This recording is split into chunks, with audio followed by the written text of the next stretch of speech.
In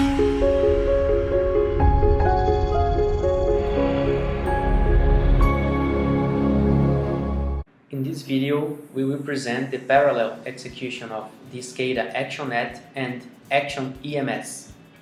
The two programs communicate in real time using OPC protocol. Action₀GRID is the server and Action!EMS the client. This connection allows the programs to operate in two different ways. At first, Action!EMS, as simulator, receives data from the SCADA Action₀GRID. In the second, Action!EMS, as training or OTS, sends data to the SCADA Action₀GRID.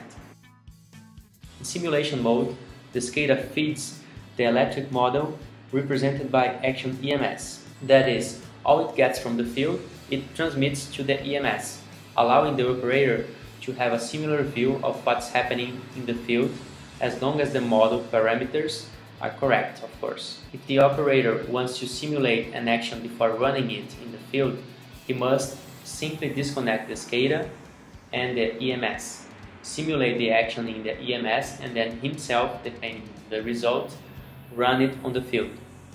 In this case, as can be seen, the EMS receives SCADA data every 3 seconds.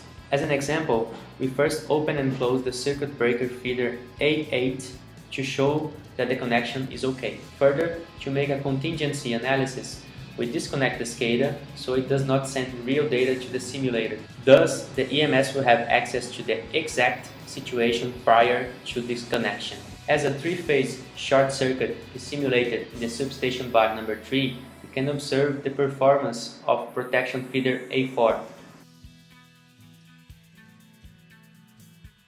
At the end, with 2 clicks, we can discard the simulation.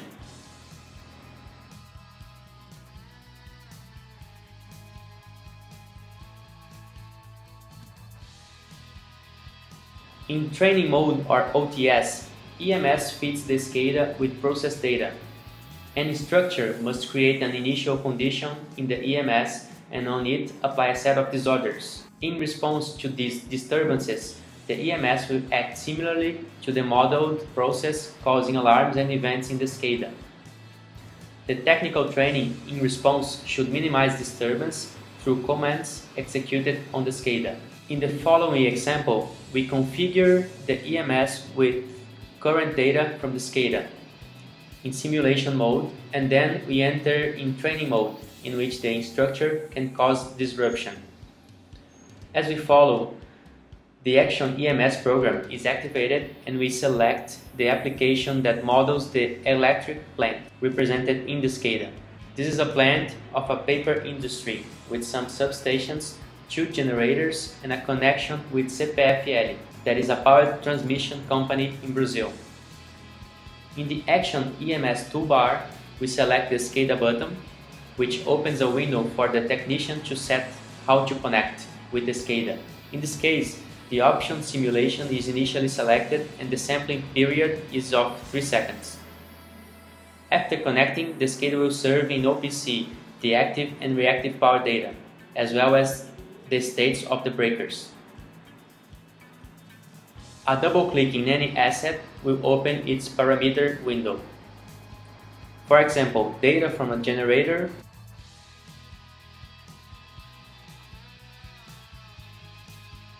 a transmission line,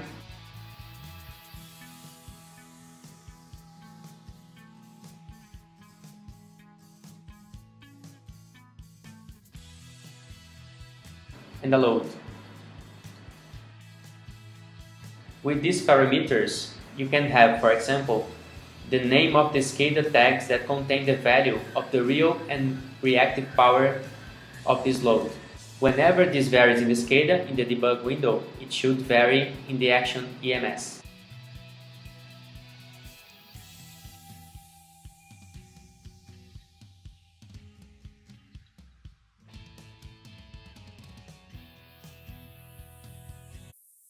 In the Action!EMS toolbar, we select the Relay Automatic button, which will cause any EMS relay to operate if one of the reprogrammed conditions occurs.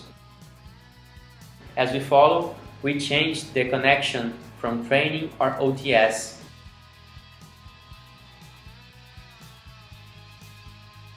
In this case, the EMS shall send data to the SCADA. We blocked the SCADA scripts because they were simulating values of active and reactive power, and in the training module or OTS, the SCADA starts to read EMS information.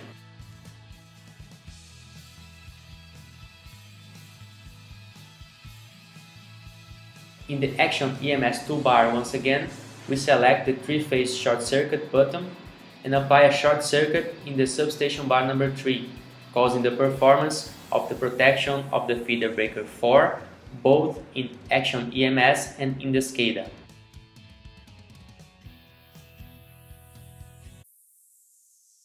After the performance, we just return the connection to Type Simulator for the technician to restore the system from the SCADA. Note that when running OTS automatic mode, whenever there is a sequence of events in training mode, the system automatically switches to simulation and vice versa.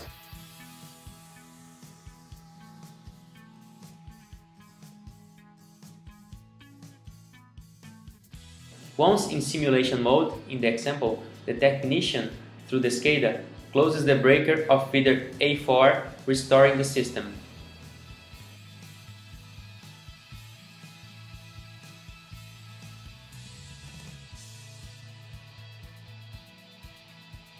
In a second example, we cause a 3-phase short circuit in substation bar number 10 to provoke the performance of the feeder protection of circuit breaker number 2 and the generator breaker.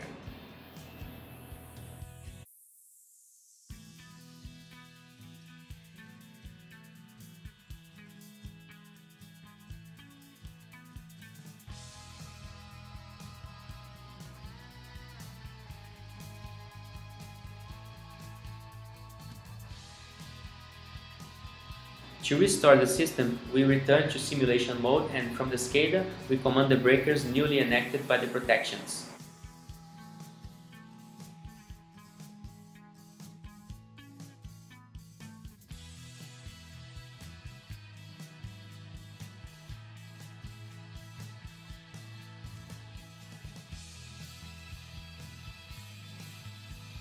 For more videos and information relating to products and services, visit SPIN's website.